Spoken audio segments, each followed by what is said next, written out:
10h. Radio Côte d'Ivoire, le bulletin d'info. Mireya Kédié. Bonjour à tous. L'opposition guinéenne reste divisée sur la candidature de Cellou Dalein Diallo. La figure de proue de l'opposition, pour rappel, a confirmé sa participation au scrutin présidentiel du 18 octobre prochain en dépit de la candidature du président Alpha Condé qui suscite des controverses depuis des mois en Guinée. L'opposition qualifie la candidature de Cellou Dalein Diallo de scission au sein du Front national pour la défense de la Constitution. Le nord-est du Nigeria a été hier la cible de Boko Haram. Le groupe djihadiste a attaqué 2 villages en périphérie de Maïdougouri. Bilan en 10 civils tués. Et puis en Somalie, 5 soldats sont morts hier dans un attentat revendiqué par les islamistes Shebab. Un kamikaze a fait exploser sa voiture à l'entrée d'une base militaire à Djane Abdallah, un village situé non loin de la cité portuaire de Kismayo au sud du pays. Un conseiller militaire américain a été grièvement blessé au cours de cette attaque. Vous êtes sur Radio Côte d'Ivoire. Le 57e sommet des chefs d'État et de gouvernement de la CEDEAO s'est achevé hier à Niamey, au Niger. Le chef de l'État qui a pris part aux travaux est rentré à Abidjan. Alassane Ouattara, à son arrivée, a fait le point de ce qu'il a arrêté avec ses pairs de la CEDEAO. Il s'agit entre autres de l'engagement et la mobilisation des chefs d'État des pays membres pour un espace communautaire intégré, prospère en paix et en sécurité. D'autres décisions concernant la stabilité des pays membres ont également été prises. C'est dans ce sens qu'ils ont appelé à des élections transparentes et crédibles dans les pays de l'organisation sous-régionale. La situation au Mali était aussi au cœur des réflexions des chefs d'État de la CEDEAO. La junte militaire a été sommée de désigner un président et un premier ministre de transition civile. La CEDEAO lui donne jusqu'au 15 septembre prochain. Pour ce qui est de l'éco, la nouvelle monnaie de l'espace communautaire, les chefs d'État ont convenu qu'elle ne sera pas disponible avant 5 ans. Et c'est le président ghanéen, Nana Akufo-Addo, qui est désormais le nouveau président en exercice de la CEDEAO. Il succède ainsi au président nigérien Mahamadou Issoufou. Les précisions du chef de l'État, le président Alassane Ouattara.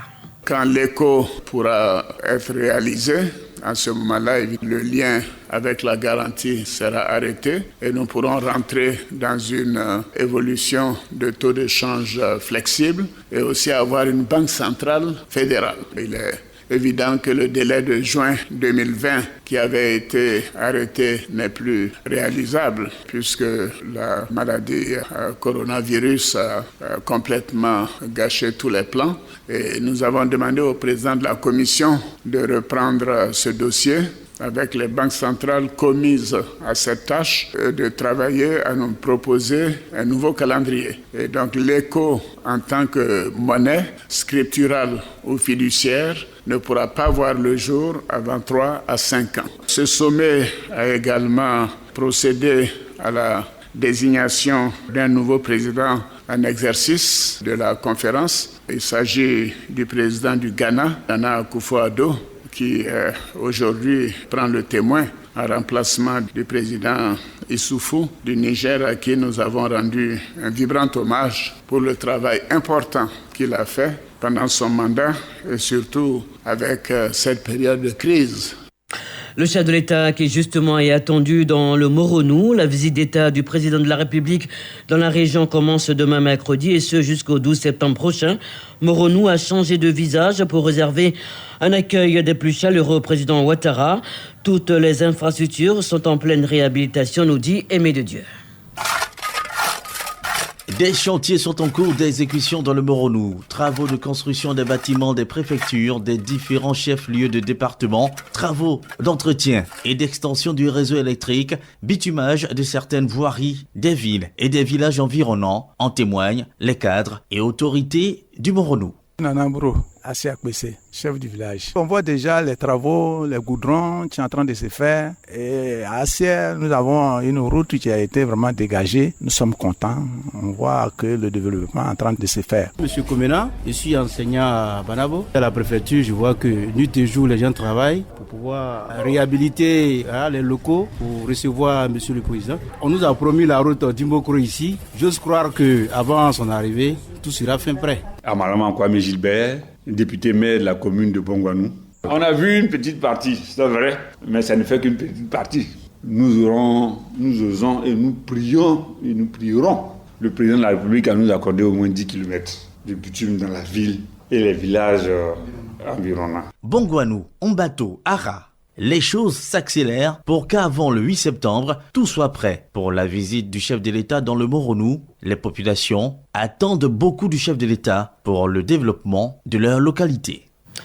Les élèves, eux, reprennent très bientôt le chemin de l'école. La rentrée scolaire 2020-2021 aura lieu le 14 septembre prochain. La réouverture des classes se présente comme un défi majeur en raison de la crise sanitaire liée à la Covid-19.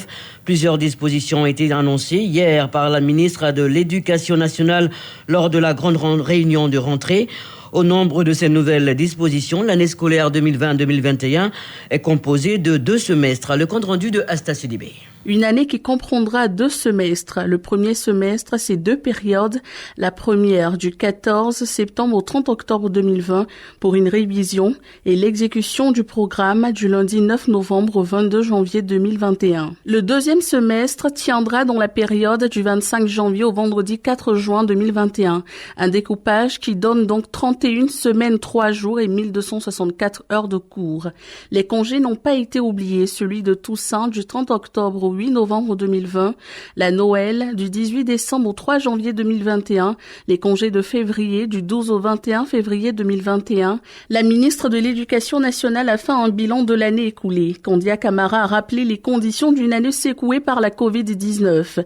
Il s'agit du recrutement d'enseignants, la construction de lycées et salles de classe, également l'innovation des cours en ligne. Avant d'aborder les grandes perspectives de l'année scolaire 2020-2021, il s'agira pour le ministère de mener une stricte enquête sur la fraude et la tricherie à l'école, la création de comités de veille, des clubs de santé pour lutter efficacement contre la Covid-19 en milieu scolaire, la valorisation de l'enseignement à distance et la distribution de kits scolaires. Par ailleurs, le thème retenu pour cette année scolaire, c'est « Ensemble pour une école résiliente et compétitive ». Rappelons que les ministres de la Santé, Eugène Akaouélé, et de l'Assainissement, Anne-Désirée Oloto, ont annoncé respectivement la sensibilisation au niveau du respect des mesures barrières et la construction de latrines. Des annonces pour préserver la santé des enfants contre la Covid-19 et pour leur bien-être social à l'école avec l'installation de latrines.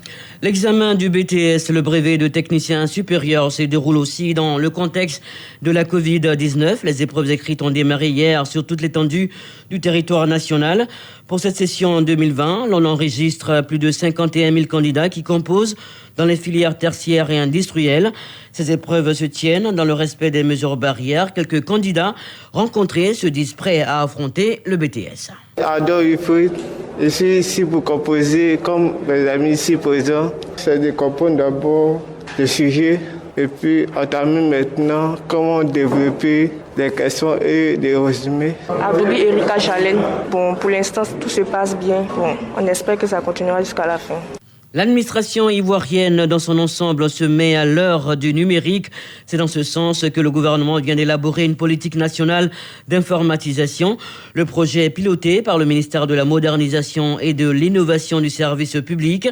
La validation du document final est au centre d'un atelier ouvert hier à Abidjan. Le ministère de l'Économie numérique accompagne ce projet d'informatisation de l'administration publique. Écoutons à ce propos le directeur de cabinet adjoint du ministre de l'Économie numérique, Sako Ahmed.